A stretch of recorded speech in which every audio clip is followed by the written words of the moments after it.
Ever wonder about life's mysteries and how what we may not be aware of could be affecting the outcomes of we here on earth?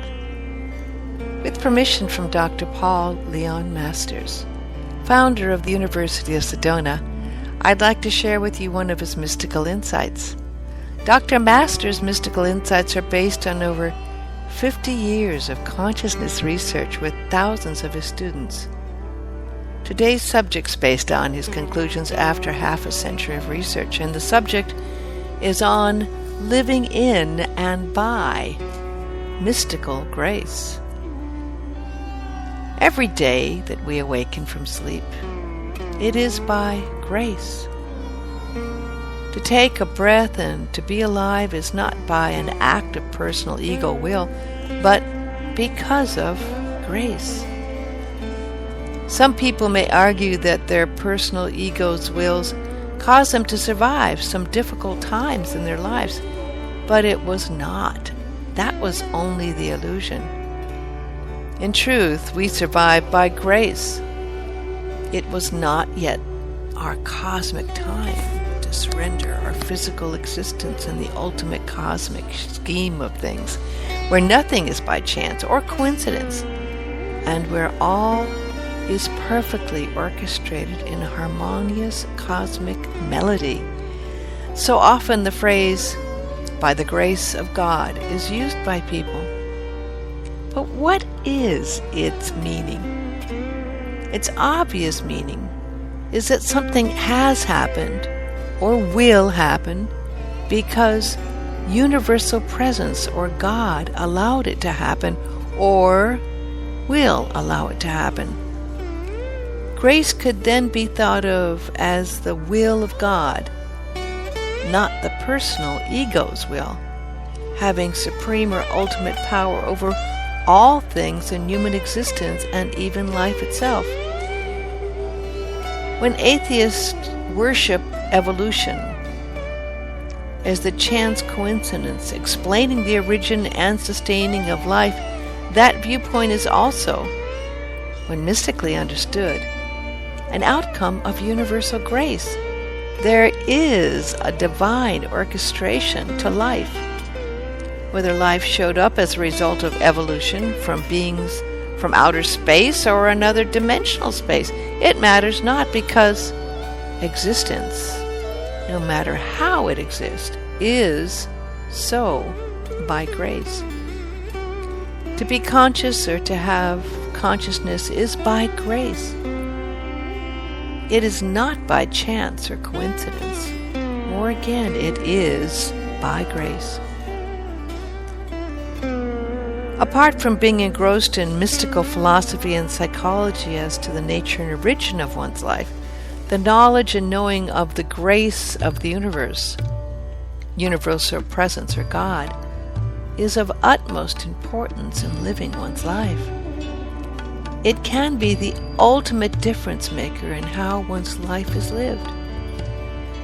When a person lives in a state of consciousness, such that there is the awareness that all is taking place by the grace of God, there is peace in one's surface outer mind. More importantly, that peace in the outer mind level emanates from a deeper level of one's soul. If a prayer seems to work, it is not because of the prayer, but by grace. Or it worked because the prayer was in accord and harmony with the will of God. In other words, that's how everything would have turned out, whether the prayer had been given or not. The very same can be said of visualizations, affirmations, and all similar spiritual practices.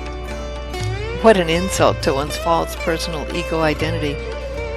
When one prays, visualizes, and so on, it is the false personal ego identity that's involved in trying to affirm or beg God to do something.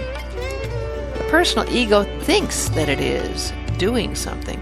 This belief satisfies in many of the illusionary importance of the personal ego and existence. On the other hand, one who is humble before God also may pray with all good intentions and as a result of love. Regardless, the outcome comes about as the result of grace or God's will. The Christ mind that was in Jesus also echoed the knowing of grace in the words, "Not my will, but thine be done." Or in the words, "Why callest thou me good? There is none good but one, and that is God." If all is by grace, why then do prayer, affirmations, visualizations, and other spiritual practices exist? Because through such practices, human consciousness reminds itself of the existence, presence, power of God and God's will, and ultimately that all is as a result of grace or the will of God. When someone passes on, it could be thought of as the grace of time for this lifetime. For the good of the soul on this earth plane has passed, and it is time for the good of the soul to, by grace, move on. By grace, there is a greater glory that awaits the departing soul than that which can be known on this physical plane of existence. So, if a person passes on, but another person has been praying for that person to stay physically present, remember that it is by grace the passing occurred for the good of the departing soul.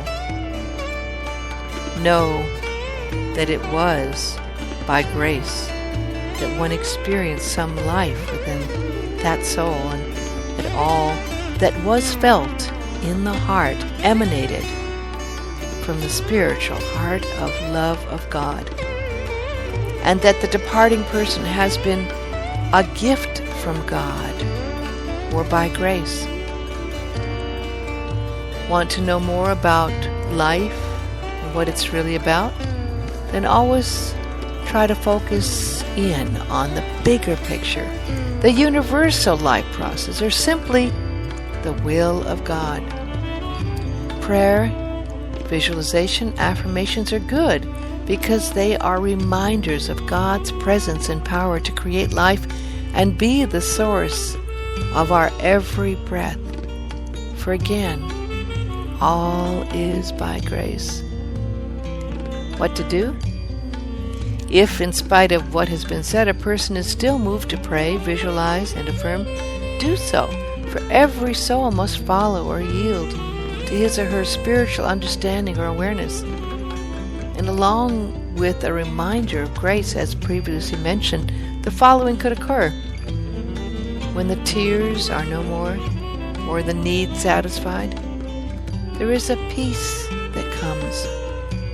When all the prayer that can be uttered at that time has been spoken, and only the presence of God remains. You may exhaust your mind through visualization and imaging, which is good for an exhaustion. There is a release and thus a turning over to God. You may, through repetitive affirmations, lose track of your words, and if they run into each other in a meaningless fashion, there is then nothing left to do but to let go and turn it over to God. All of these possibilities are a reminder of the limitation of a false personal ego sense of identity, and all are totally reliant on the power and grace of God. In love, I share with you the following words of mystical awareness as they were, by grace, gifted to me. I let go and let God, that by grace the greatest good has been done, and already is. Dr. Masters. We will be presenting more of Dr. Masters' mystical insights on the station KUOSFM.com every week. For more free complimentary lectures and insights, click on to the University of Sedona's website at universityofsedona.com.